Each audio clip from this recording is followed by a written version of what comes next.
Minister. I will get to the point that Mr Finlay makes about what action can take place now, because there have been significant regulatory changes since 2009.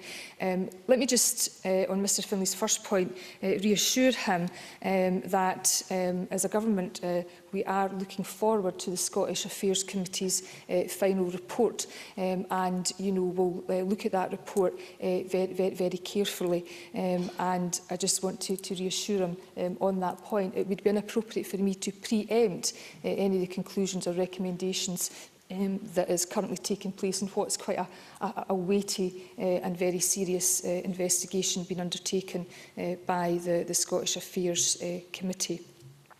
I also note from the committee's interim report that it intends to continue its investigation in 4 main areas: whether companies that have been involved in blacklisting should be prevented from tendering for public sector contracts in the future, or if they should only be allowed to tender if they pay compensation to those who have been blacklisted.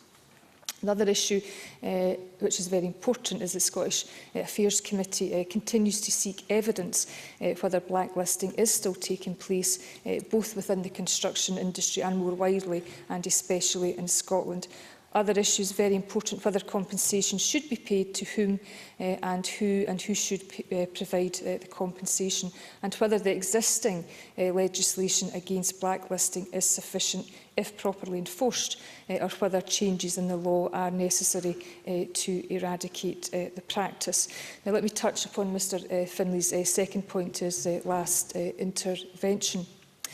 As we all know, the legislative framework at the time meant that blacklisting was not illegal. However, as we've heard from Elaine Smith, the Employment Relations Act 99 Blacklist Regulations 2010 were introduced by the UK Government in 2010 and prohibit blacklisting. So I believe that we are starting from a better position.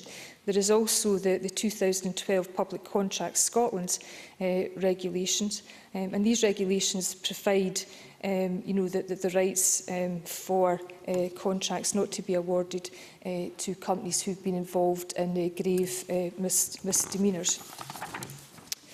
Now, we've heard that a number of companies that have been awarded contracts by the Scottish Government and its agencies since 2007 have been named by the Information Commissioner's Office as companies which subscribed to the Consulting Association.